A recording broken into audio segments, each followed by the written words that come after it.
انسان کو جو مشکلات آتی ہیں نا، اگر کسی شخص کو پتہ چل جائے نا کہ یہ سامنے والا پل میں نے گزرنا ہے تو اس پار میری اپنی جائیداد شروع ہو جائے گی، تو وہ پل گزرنا اس کے لیے مشکل نہیں رہتا۔ اگر کسی کو پتہ چل جائے کہ بس یہ 2 سڑکیں ہیں میں نے عبور کرنی ہے، پھر میرے لیے سفر آسان ہو جائے گا، تو وہ جھٹ پٹ گزر جاتا ہے، نہ دھوپ دیکھتا ہے، نہ تھکاوٹ دیکھتا ہے، نہ رش دیکھتا ہے، نہ گاڑیوں کی ریل پیل دیکھتا ہے، گزر جاتا ہے۔ اللہ کریم نے فرمایا بندہ مومن جان لے، اگر میں تجھے ایک مشکل دوں گا تو میں تجھے کتنی آسانیاں، چلے سارے بول دیں کتنی جی، کتنی اللہ تعالیٰ آسانیاں دے گا؟ 2 آسانیاں۔ ہم لوگ اچھا جب ہمارا ذہن بن جاتا ہے نا کمزوری کا، ہمارا جب مزاج بن جاتا ہے مایوسی کا، پھر معاملہ ذرا ہمارے لیے گمبھیر ہو جاتا ہے۔ اگر ہم یہ ذہن بنائے نا کہ مشکل میرے اللہ کی طرف سے آئی ہے تو وہ مجھے آسانی بھی ضرور عطا کرے گا، تو پھر اللہ ضرور ہی آسانیاں عطا فرماتا ہے۔ اور جو مشکلات زندگی میں آتی ہیں نا، حضرت مولا علی شیر خدا رضی اللہ تعالیٰ عنہ کا بڑا خوبصورت فرمان ہے۔ حضرت علی فرماتے ہیں جب تجھے مشکل آتی ہے تو وہ تجھے رب کا پتہ بتانے آتی ہے، وہ تجھے اللہ کا پتہ بتاتی ہے، اس لیے کہ جب تو سارے اسباب کر لیتا ہے، جو ضرورت ہوتی ہے پوری کرتا ہے، تندرست ہو کے وہ کام کرتا ہے، پھر بھی کام نہیں ہوتا، تو اس کا مطلب ہے کرنے والا تو نہیں، کرنے والا کوئی اور ہے جو کام کرنے والا۔ تو بھائی مشکلات کے بعد جو اللہ آسانی دیتا ہے، حضرت ابراہیم کو آگ میں بھی پھینکا گیا، حضرت ابراہیم علیہ السلام کو ستایا بھی گیا، نکالا بھی گیا، لیکن جب ان مشکلات سے گزرے تو میرا رب فرماتا ہے وَإِذِ ابْتَلَىٰ إِبْرَاهِيمَ رَبُّهُ بِكَلِمَاتٍ فَأَتَمَّهُنَّ قَالَ إِنِّي جَاعِلُكَ لِلنَّاسِ إِمَامًا۔ کہا جب ابراہیم پورے اترے تو پھر ہم نے انہیں امام بنا دیا۔ یا اللہ کس طرح کی امامت دی؟ فرمایا میں نے اتنی اعلیٰ شان عطا کی ہے کہ اپنے لاڈلے رسول کو جناب ابراہیم کی نسل میں پیدا فرما دیا ہے، میں نے مصطفیٰ کو ان کی نسل میں پیدا کر دیا، قیامت تک کے لیے ان کا وقار بڑھا دیا۔ اللہم صلی علی محمد وعلی آل محمد کما صلیت علی ابراہیم وعلی آل ابراہیم، ان کی عظمت بڑھا دی، اس لیے کہ جب وہ آزمائش سے گزر کر کے آئے پھر جو آسانی دی۔ میرے نبی پاک صلی اللہ علیہ وسلم نے دین ابراہیمی کی بہت ساری چیزوں کو رکھا، کہا میں ملت ابراہیمی پہ ہوں۔ جب کوئی مشکلات کو عبور کر کے آتا ہے، جب کوئی تکلیفیں سہ کر کے آتا ہے، اس کے لیے جو اجر ہوتا ہے، اس کے لیے جو پھر اللہ کتنی ذرا بڑی توجہ کیجئے گا۔ لوگ سمجھتے ہیں فلاں آدمی مشکل میں ہے تو شاید مشکل میں ہی رہے گا، فلاں آزمائش میں ہے تو شاید میرا اللہ فرماتا ہے ایک مشکل دے کے میں 2 آسانیاں بھی دوں گا۔ تم مشکل دیکھ رہے ہو، مشکل نہ دیکھو، وہ جو اس کو بعد میں آسانی آنے والی ہے، اور ڈبل جو میں اس پر نعمت کرنے والا ہوں اس کو دیکھو۔ حضرت یوسف کو بھائیوں نے کنویں میں ڈال دیا تھا، اور جب کنویں سے نکلے تو مصر کے بازاروں میں بکے، اور پھر زلیخا نے الزام لگایا تو حالات بگڑ گئے، حضرت یوسف کو جیل جانا پڑا۔ کتنی کٹھن زندگی تھی، لیکن میرے مالک کو کچھ اور ہی منظور تھا۔ کنویں میں گرنے والے، بازار میں بکنے والے، جیل میں جانے والے، الزام لینے والے جناب یوسف کو رب کریم نے اسی مصر کا بادشاہ بنا دیا، اللہ پاک نے اسی مصر کا حکمران بنا دیا۔ یاری تیری سونا ہے پر ازمیشاں تیریاں اگ، اے سونا پرکھیا جاوند آئی پہلو نال اگاں دے لگ، اس کے لیے تھوڑا سا جتن کرنا پڑتا، تھوڑے کٹھن حالات سے گزرنا پڑتا، تھوڑی آزمائشوں کا روپ دیکھنا پڑتا۔ ہم چاہتے ہیں کہ ہمیں چھیڑے کوئی نہ کوئی تکلیف نہ آئے، کوئی آزمائش، یہ ہو نہیں سکتا میرے بھائی، نامی کوئی بغیر مشقت نہیں ہوا، 100 بار جب عقیق کٹا تب جا کر نگی ہوا۔ ہم چاہتے ہیں کہ ہمیں کچھ بھی دقت نہ آئے، مشکلات نہ آئے، اور مشکلات تو انسان کو سنوارتی ہیں بھائی، وہ تو نکھارتی ہیں۔ کبھی پوچھا کرو جا کر کے کسی گندم کے دانے سے کہ تو کہاں سے ہو کے آیا ہے، کہاں سے نکل کے آیا ہے، تو وہ بتلائے گا کہ بڑے مشکل مراحل سے گزرا ہوں، اور پھر اللہ نے مجھے طاقت دی ہے کہ میں انسان کے وجود کا حصہ بناؤں۔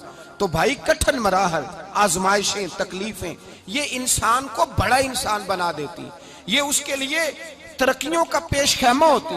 ہمارے جوان پریشان ہو جاتے ہیں، عورتیں خاص کر کے اس بات پہ توجہ کریں، وہ بڑی جلدی غم لے جاتی ہیں، وہ کہتی ہیں جانے میرا کچھ ہوگا ہی نہیں، جانے میرا کچھ ہو ہی نہیں سکتا۔ میرے بھائی درجنوں اور بیسیوں لوگ ایسے ہیں جن کی اولادیں نہیں تھی لیکن نام ان کا ان سے بھی زیادہ ہے جو بڑے بڑے صاحب اولاد۔ حضرت خواجہ معین الدین اجمیری کو جانتے ہیں آپ لوگ؟ نہیں، جو جانتے ہیں وہ بولیں۔ جانتے ہیں جی؟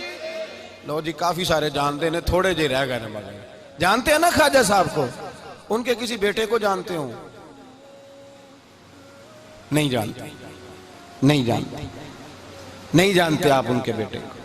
حضرت خواجہ معین الدین اجمیری رحمت اللہ تعالیٰ علیہ کے بیٹے کو نہیں جانتے، لیکن ویسے آپ ہندوستان میں کسی آدمی کو چھیڑ کے دیکھیں وہ کہے گا میں خواجہ صاحب کا روحانی بیٹا ہوں۔ میرے بھائی یہاں لوگ پریشان ہو جاتے ہیں کہ اولاد ہوگی تو یہ ہوگا، فلاں ہوگا تو یہ ہوگا۔ بھائی ایسی کوئی بات نہیں۔ میرے پاس پیسے ہوتے تو میرا ابا بیماری سے فوت نہ ہوتا۔ جو مالدار ہوتے ہیں تو کیا وہ بچ جاتے ہیں؟ حضرت اسرائیل انہیں چھوڑ جاتے ہیں؟ او خدا کے بندے تو کیسی بات کر رہا ہے؟ یاد رکھ، یہ جو آزمائشیں ہوتی ہیں، یہ جو تکلیفیں ہوتی ہیں، یہ جو تھوڑے سے مشکل حالات ہوتے ہیں۔ حضرت یونس علیہ السلام کی دوستی ہوگی حضرت جبریل امین سے، تو جناب جبریل ملنے آئے۔ حضرت یونس علیہ السلام فرمانے لگے جبریل میرا دل کرتا ہے مجھے اس بندے کی ملاقات کرا جو اللہ کا سب سے زیادہ عبادت گزار بندہ ہے۔ حضرت جبریل امین لے گئے دور دور فلسطین کے علاقے میں، اور لے جا کر ایک بندے سے ملاقات کرائی جس کی دونوں آنکھیں بھی کوئی نہیں تھی، دونوں بازو بھی کوئی نہیں تھی، دونوں پیر بھی کوئی نہیں تھی، اور اس بندے کی زبان پر لفظ بڑا کیا جاری تھے، یا اللہ تیرا شکر ہے، یا اللہ تیرا، بول کے کہیے یا اللہ تیرا، اے اللہ تیرا شکر ہے۔ شکر شکر کر رہا تھا۔ حضرت جناب سیدنا یونس علیہ السلام کہنے لگے میں نے تجھے عبادت گزار کو ملانے کو کہا تھا، تو کہاں لے آیا؟ تو حضرت جبریل کہنے لگے یا یونس، یہ ہر چیز جانے کے باوجود اپنے رب کی رضا پہ راضی ہے۔ اس وقت دنیا میں نبیوں کے بعد جس سے اللہ سب سے زیادہ پیار کر رہا ہے وہ یہی بندہ ہے، یہ اپنے رب کی رضا پہ راضی ہے۔ مانا کہ جب اس حال میں راضی ہے تو بس ٹھیک ہو گیا، ٹھیک ہو گیا۔ وصل اچھا ہے نہ فراق اچھا ہے، بس جس حال میں محبوب رکھے وہی حال اچھا ہے۔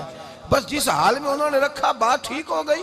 اس میں اب انسان شکوہ کرتے پھرے کہ یہ کس طرح ہے وہ کس طرح، اپنے آپ کو مطمئن رکھا۔ میرے بھائی یاد رکھیں آزمائشیں تکلیفیں آپ کو بڑا کرنے کے لیے آتی ہیں۔ ہم آزمائش کو برا جانتے ہیں، دکھ کو برا جانتے ہیں۔ دکھ تو بڑے پیارے ہوتے ہیں، یہ رونے کا سلیقہ سکھاتے ہیں، یہ اللہ کو منانے کا طریقہ سکھاتے ہیں، یہ مسجد میں جانے کا۔ وہ جو سکھی بندہ ہے نا سکھی، مجھے ایک صاحب کہنے لگے دو قسم کے لوگ مدینے سے آتے، مدینہ شریف پوچھنے لگے، کہنے لگے حضرت جی دو قسم کے بندے ہیں، کچھ واپس جاتے ہوئے تڑپ رہے ہیں، کچھ تصویریں کھینچ رہے ہیں رخصتی کے وقت، فرق کیا ہے؟ تو میں نے کہا وہ جو تصویریں کھینچ رہا ہے وہ امیر آدمی ہے، اسے پتا ہے کہ میں پھر ٹکٹ لے لوں گا مہینے کے بعد پھر آ جاؤں گا، اور یہ مدینہ چھوڑتے ہوئے تڑپ رہا ہے یہ کوئی غریب ہے، یہ کہہ رہا ہے پتہ نہیں دوبارہ موقع ملے کہ نہ ملے، یہ دکھی ہے۔ یہ آزمائش میں دکھی سکھی بندہ تو مکے جا کے نہیں روتا، وہاں بھی کھڑا ہے ڈٹ کے کھڑا، دکھی کوئی نہیں تو روئے کیسے؟ جب آپ کو اللہ مشکل دیتا ہے تو سمجھ لے رب آسانی دینا چاہ رہا ہے، جب تیز دھوپ آتی ہے تو سمجھ لے اللہ گرم ہوا گزار کے ٹھنڈی بارش برسانا چاہ رہا ہے، اور جب چاروں طرف سے گھٹن ہو، پنجابی میں کہتے ہیں گمہ لگ جائے، تو پھر سارے بول کے کہتے ہیں اب جو طوفان آئے گا وہ سخت ہی آئے گا۔ اس لیے کہ گھٹن جتنی زیادہ ہوتی ہے پھر فضل بھی اتنا۔ جن لوگوں نے تکلیفیں زیادہ سہی تھی رب نے عزتیں بھی زیادہ ہی عطا فرمائی، جن لوگوں نے تکلیفیں زیادہ سہی نا انہیں اللہ نے درجہ بھی۔ حضرت بلال حبشی نے بڑی تکلیف سہی، مارا کرتا تھا امیہ، بڑا مارتے تھے، اتنا مارتے تھے کہ موٹے، آپ نے کبھی دیکھے ہیں دیہاتوں میں موٹے موٹے پائے ہوتے تھے چار پائیوں کے، موٹے موٹے بان کی چار پائیاں اور بڑی چار پائیاں کافر بچھا کے بیٹھ جاتے، اور حضرت بلال حبشی کے پیر ان کے نیچے رکھ دیتے، ہاتھ ان کے نیچے رکھ دیتے، آگ لوہا گرم کر کے اس کے اوپر ننگے بدن لٹا دیتے۔ مکے نے بڑی آزمائشیں دیکھی، پھر اسی مکے نے مدینے نے عجیب رنگ دیکھا کہ میرے نبی معراج سے واپس آئے، اور حضور نے عظمت دی، فرمایا بلال یار تیرا بڑا مقام ہے، تو مدینے میں چل رہا تھا اور میں جنت میں تیرے قدموں کی آواز سن رہا تھا۔ عبداللہ مزنی حضور کے غلام تھے، قبیلہ مزن کے رہنے والے، والد فوت ہو گئے، چچا نے پالا تھا، اسلام قبول کر لیا، چچا اسلام کا بڑا دشمن ہے، حضور کا نام آئے تو جلال کرتا ہے، حسد اور بغض میں جل جاتا ہے، بڑی اسلام کے ساتھ دشمنی اور عناد رکھتا ہے۔ حضرت عبداللہ کہتے ہیں پہلے تو میں عشق رسالت کو دباتا رہا، پھر یہ چنگاری شعلہ بن گئی، پھر کہ یہ ہلکا سا جذبہ سمندر اور صحرا کا روپ دھار گیا، فرماتے ہیں ماں تھی اور میں تھا، میں گیا جا کے چچا سے کہا میں نہیں رہ سکتا، کہاں جائے گا؟ تو میں نے دھیمے لہجے میں کہا میں مدینے جاؤں گا، اب میں رسول اللہ کے مدینے جاؤں گا، اب میرا گزارا نہیں ہوتا، اب میں جاؤں گا۔ کہتے ہیں چچا کہنے لگا اچھا تو وہاں جائے گا؟ تجھے میں نے پالا، میں نے پوسا، وہ مکان میں نے تجھے بنا کے دیا، تیری جیب میں جو پیسے ہیں میرے دیے ہوئے ہیں۔ کہتے ہیں میں نے کہا چچا میں سارا کچھ سوچ کے آیا ہوں، مکان بھی تو رکھ لے، پیسے بھی رکھ لے۔ کہتے ہیں اس نے ہر چیز رکھوا لی۔ جب پلٹنے لگا تو چچا کہنے لگا جو کپڑے تو نے پہنے ہیں یہ بھی میں نے خرید کے دیے تھے۔ حضرت عبداللہ فرماتے ہیں میں نے وہ کپڑے بھی اتار کے دیے، برہنہ حالت میں میں ماں کے پاس گیا اور میں نے کہا اماں میں پہلے بھی تو ننگا پیدا ہوا تھا، تو نے ہی کپڑے پہنائے تھے، میرا پھر بدن ننگا ہو گیا ہے، کپڑے دے دے۔ کہتے ہیں 2 بیویوں والے کپڑے اماں نے دیے، ایک میں نے تامت باندھ لی، دوسرا اوڑھ لیا اور مدینے پہنچا۔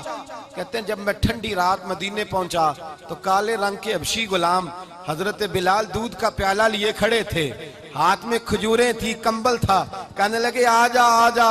مصطفیٰ نے فرمایا تھا قبیلہ مزن سے میرا غلام آ رہا ہے، میں ساری رات سے تیرا انتظار کر رہا ہوں۔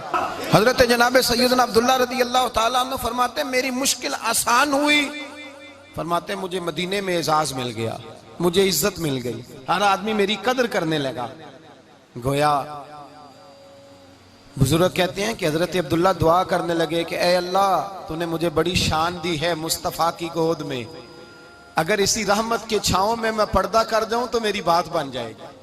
حضرت عبداللہ کا وصال بھی رسول اللہ کی گود میں ہی ہو گیا، گود میں، نہ کوئی رشتہ دار، نہ کوئی تعلق دار، نہ کوئی ہمسایا اپنا، نہ کوئی چچا، نہ کوئی ماموں، شہر میں تنہا اسی کسے دے کچھ نہیں جے لگ دے تے نہ کوئی ساڈا دردی، تنہائی۔ جنازہ اٹھا تو اٹھانے والے کون؟ ابو بکر صدیق، فاروق اعظم، عثمان غنی، مولا علی، حسنین کریمین جنازے میں شامل۔ میرے رسول پاک صلی اللہ علیہ وسلم نے جنازہ پڑھایا، دیکھو مشکل کاٹی تھی تو آسانی کا رنگ دیکھو، آسانی کا انداز دیکھو۔ حضرت سیدنا ابو دردہ رضی اللہ تعالیٰ عنہ ارشاد فرماتے ہیں مدینے میں رواج تھا کہ جب قبر میں اتارنے لگتے تھے تو قریبی رشتہ دار اتارا کرتے تھے، پر عبداللہ کا تو رشتہ دار ہی کوئی نہیں تھا مدینے میں، کون اتارے؟ فرمایا جب قبر میں اترنے لگے تو حضرت ابو بکر صدیق اور حضرت عمر فاروق اتر گئے کہ ہم قبر میں اتارتے ہیں۔ رسول اللہ نے فرمایا تم باہر نکلو، تم کیوں قبر میں گئے ہو، باہر آؤ۔ کہتے ہیں ہم باہر آئے تو اللہ کے رسول اندر گئے، فرمایا کون کہتا ہے اس کا کوئی نہیں، میں جو موجود ہوں، کون کہتا ہے کوئی نہیں؟ فرمایا رکھو میرے ہاتھوں پہ۔ کہتے ہیں حضور کے دست مبارک پہ رکھا اور باہر کھڑے ہم رشک کرنے لگے کہ واہ اللہ تیرا آسانی دینے کا رنگ، آسانی۔ اس نے مشکل برداشت کی تو رب نے مصطفیٰ کے قدموں میں آسانیاں عطا فرمائی، پسے اور حضور نے قبر میں رکھا، نبی پاک نے۔ حضرت جناب سیدنا علی المرتضی شیر خدا کرم اللہ تعالی وجہ الکریم کی والدہ حضرت فاطمہ بنت اسد رضی اللہ تعالیٰ عنہ، حضرت علی کی والدہ، بڑا پیار کیا میرے نبی پاک کے ساتھ، حضور ان کے گھر میں رہے، ان کے گھر میں پرورش پائی۔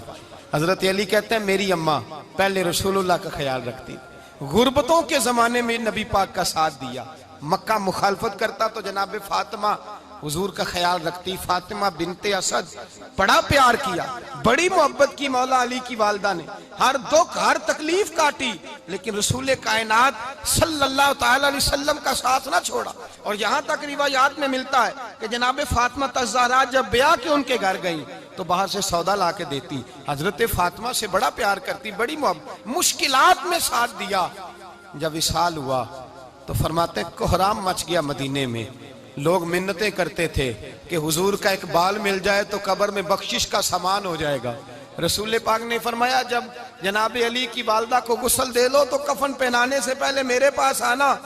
کہتے ہیں جب غسل دے لیا تو عرض کی حضور غسل ہو رہا ہے، کفن کا کیا کرنا ہے؟ حضور اندر گئے، قمیض بدلی اور جو کرتا پہنا ہوا تھا اتار کے دیا، فرمایا وہ علی کی ماں نہیں میری ماں ہے، اس نے میرے لیے بڑی تکلیفیں سہی ہیں، بڑی مشکل دیکھی ہے، فرمایا اس طرح کرو میرے کرتے میں اسے کفن دو۔